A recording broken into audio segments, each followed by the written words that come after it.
To movie 'రేజల్'. So ఈ cinema తీసేటప్పుడు బాగా కష్టమైన సందర్భం వచ్చింది సార్?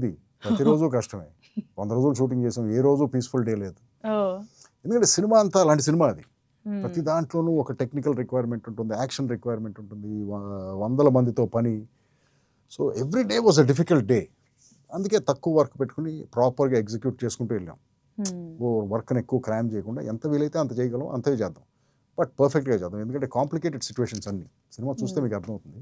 ఓకే. అది అంటే ఇప్పుడు స్క్రిప్ట్ అనుకొని ఆ స్క్రిప్ట్ వైజ్‌గా కంటిన్యూగా వెళ్ళిపోతారా? అక్కడికి వెళ్ళాక ఏమైనా చేంజెస్ గానీ, ఆ సిట్యుయేషన్ తగ్గట్టుగా చేంజెస్ గానీ? 99% నేను స్క్రిప్ట్ లాక్ చేసిన తర్వాత అసలు చేంజ్ చేయనండి. ఓకే. ఆ చేంజ్ చేసినప్పుడే ప్రాబ్లమ్స్ వస్తాయి, హుహు. బడ్జెట్లు మారుతాయి. అలాంటి సందర్భం ఏమైనా వచ్చిందా ఏదైనా సినిమాకి?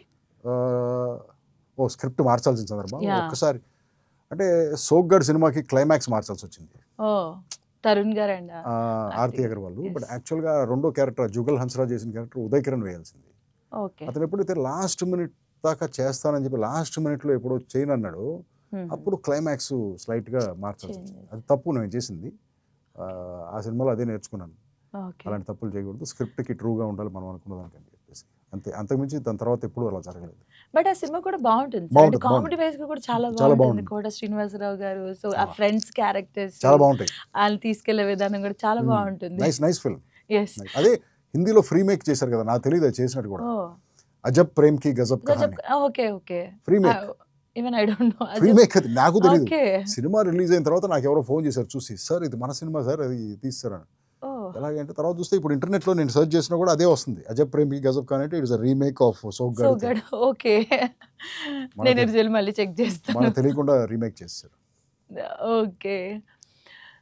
సార్ ఇప్పుడు విజయ్ గెలిచినాక ఇప్పుడు మరీ ఇంక బాగా పాపులర్ అంటే ఎక్కువగా ప్రపంచం సృష్టించేది జూనియర్ ఎన్టీఆర్ పేరు కూడా వినిపిస్తూ ఉంది. ఓకే, నెక్స్ట్ రావాలి అని. సో మీ ఒపీనియన్ ఏంటి సార్? అంటే వినిపిస్తున్నాయి అంటే ఎక్కడి నుంచి వినిపిస్తాయి మీకు అన్ని? నాకు ఐ వినపడలేదు. మీన్ అంటే దానిపైన ఇప్పుడు కామెంట్స్ తీసుకోండి. ఇప్పుడు అంతా సోషల్ మీడియానే కదా. ఓ మీరు ఆ social పోస్ట్ కింద కామెంట్స్ గురించి yes, చెప్తారా? మోస్ట్లీ దానిపైన ఒపీనియన్ కింద వినిపిస్తూ ఉంటుంది కదా. Okay. అంటే But see, ఫర్దర్ గా ఇలాంటిది something.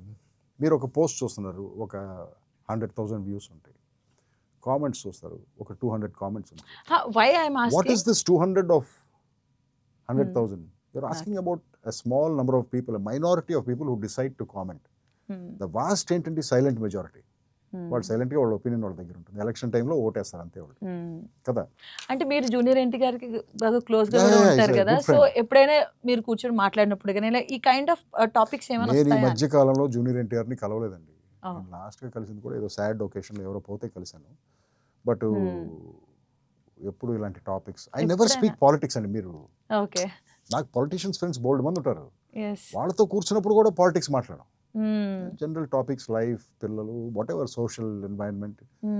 సపోజ్ నాకేమైనా అనిపిస్తే చెప్తాను, ఏంటి సార్ ఈ రోడ్లు, మ్యాన్ హోల్స్ ఏంటండి ఇలాంటిది ఏదో అంటాను కానీ నేను. బట్ సోషల్ ఇష్యూస్ గురించే మాట్లాడతాను. I don't talk about politics. అంటే ఇప్పుడు తెలుగు పీపుల్ కూడా దే ఆర్ ఎక్స్పెక్టింగ్ కదా, ఏంటి? ఎన్టీఆర్ గారు రావాలి, పొలిటికల్ గా రావాలి. అది దాని వచ్చినప్పుడు మీద అసలు మిమ్మల్ని కూడా ఆ పార్టీలో మేము చూడొచ్చా?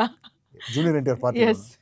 అసలు ఏ పార్టీలోనూ ఉండనండి నేను. 99% నాకు తెలిసి ప్రస్తుతానికి వాళ్ళు నాకున్న మైండ్ సెట్కి okay. I'm not politically inclined. So నాకు ఐ డోంట్ వాంట్ ఇట్. ఎందుకంటే నేను సినిమాలు ఇంకా చేయాల్సినవి, తీయాల్సినవి చాలా సినిమాలు ఉన్నాయి నాకు, ఐడియాస్. ఓకే. దాంట్లోకి వెళ్ళిపోయి ఇవన్నీ మానేస్తే ఎలాగ నేను? ఇది మన లైవ్లీహుడ్ కదా, మా బ్రెడ్ అండ్ బటర్, మా ప్యాషన్, మా లైఫ్. సో ఇది వదిలేసి వేరే ఎక్కడికో వెళ్ళి ఎందుకు? అంటే పర్టికులర్ అంత మంచి కెరీర్ వదిలిపెట్టి విజయ్ గారు ఇటువైపు వచ్చేసారు ఆయన.